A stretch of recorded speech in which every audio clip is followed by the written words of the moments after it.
Learn like a pro. All right, let's talk about a force that's totally invisible, but believe me, it shapes just about everything we do. I'm talking about pressure. It's the reason a knife cuts, it's the reason a building stands. And to really get how it works, we're going to start with a question you've probably wondered about yourself. So, have you ever thought about this? Why is it that if you step into deep snow with just your boots on, you sink right down, but if you strap on a pair of skis, you can glide right across the top? I mean, it's still you weigh exactly the same, so what gives? And here you can see that paradox in action. On the left, the boot is a goner, sinking deep. On the right, the ski is just cruising along. Now, the most important piece of information here is that the weight, the force pushing down, is identical in both pictures. So if the force isn't the problem, what is? Well, the answer is pressure. This whole situation leads us perfectly into our first idea, where we're going to break down the physics behind this whole snow paradox. So what is pressure, really? Well, it's not just any old force. As you can see here, pressure is all about the force that's acting perpendicularly. That means straight down at a 90-degree angle to a surface. It's all about how focused that downward push is. Okay, so we've got the force part down. But now we need to introduce the other half of the equation, the second key player in this whole story area: area. And here it is, the magic formula. Pressure equals force divided by area. P equals F over A. So pressure is measured in something called pascals, force is in newtons, and area is in square meters. And here's a cool little tidbit.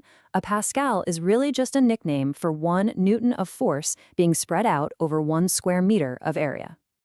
So now let's really dig into what makes this simple little equation so incredibly powerful. It's all about the relationship between the number on top and the number on the bottom. And this diagram just gets right to the heart of it. Check it out. The force isn't changing at all. It's totally constant. But as that area gets smaller and smaller, just look at that pressure gauge. It absolutely skyrockets. This is the whole secret sauce right here. Keep the force the same, shrink the area, and the pressure goes through the roof. Let's look at this another way, just to make sure it sticks. You've got 2 objects here, and the exact same force is pushing down on both of them. Object A has its tiny little contact area, so all that force is focused on one spot. The result? Super high pressure. But look at object B. It spreads that same force out over a much bigger area. And what do you get? Low pressure. Same force, completely different outcomes. Okay, all this theory is great, but let's make it real. We're going to jump into a quick calculation to see exactly how this works with actual numbers. So here's our scenario. We've got a tank full of liquid, and our mission, should we choose to accept it, is to figure out the pressure that liquid is putting on the very bottom of the tank. All right, here's what we know. The tank space is 3 meters long by 1 meter wide, and we've been told that the total weight of the liquid, which remember is our force, is 12,000 newtons. That's all the info we need. Let's do this. Okay, let's just walk right through it. Step 1, what's our force? Easy, it's the weight of the liquid, 12,000 newtons. Step 2, what's the area? Well, the base is 3 meters by 1 meter, so that's 3 square meters. And now, step 3, we just plug those numbers into our formula.